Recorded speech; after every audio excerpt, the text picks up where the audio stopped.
All right, hello, Mr. Pugh. Thank you for joining us in our interview today. So we just want to ask you a few questions about what would happen to a child if he or she were involved in a texting and driving fatal accident. So can a student that has been arrested for causing a fatal accident return to the high school? Yes and no. There's a two-part answer to that.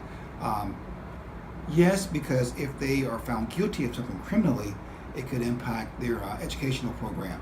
So generally, if a child is arrested, they generally are separated from the school, where they have to go to the alternative school, and then once they've completed their time at the alternative school, they may return to their home school. But that depends on a hearing by the panel discussion. Okay. Is the student still eligible enough to graduate from the school? No, if they're not receiving their credits from Grayson High School, they would have to graduate from the alternative setting.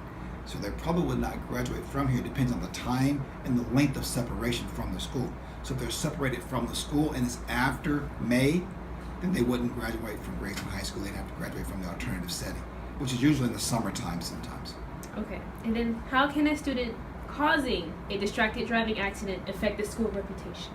Well, that would have a very negative impact on the school's reputation because generally when that stuff's reported, it's reported as if the student did something wrong, which they probably did, as if the school had an impact on that. So the students always link back to the school. And even what students have to realize when they have situations happen outside of distracted driving, if they're a student, some sort of way they're linked back to their high school, and the high school receives a negative hit from that person's poor decision.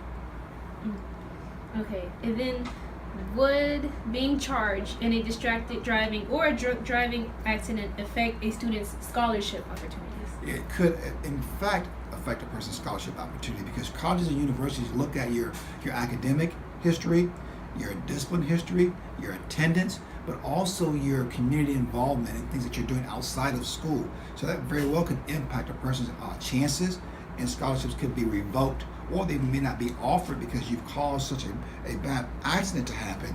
And if you're drinking and driving, or if you're having a distracted on the cell phone and causing a fatal accident, people may not want you on their college campus.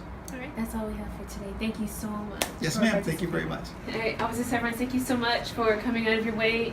And we just want to interview you for a moment to talk about the consequences that will occur if a student is involved in a distracted, fatal, car-related accident. All right, so what charges will be given to a student responsible for a distracted driving accident?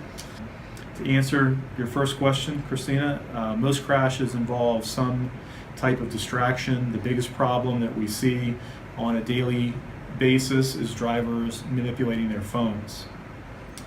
There are several laws in Georgia that restrict cell phone usage. The first is the Official Code of Georgia Annotated OCGA 40-6-241, which says that a driver shall exercise due care in operating a motor vehicle and shall not engage in any actions that distract the driver from safe driving. So that's the most commonly used code section for texting while driving or using a device that distracts the driver. Okay, so the second law is OCGA 40-6-241-1, which is specifically the prohibition of wireless telecommunication devices for those under 18 years of age. So any cell phone, text messaging device, personal digital assistant, computer, or any similar wireless device. So any person with a Class D license, a Class CP instructional permit, or anyone under the age of 18 is no one with one of those licenses is able to use any type of electronic wireless communication device while driving. Would the student be sent to prison or juvie if the accident caused a fatality? If the student that actually caused a crash that killed someone is responsible, then they will most likely go to jail at some point during the process. And then how long until the student can be allowed to drive again? anytime the driver's license of someone is suspended, it is typically suspended for 1 year. However, if the cause of the suspension is the death of another person, that will also likely result in jail and prison time, during which a person couldn't drive either.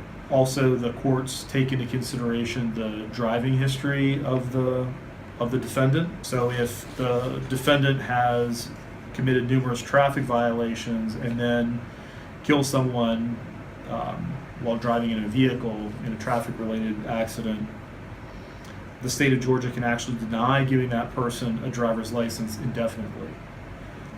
Drive safely. Yes, sir.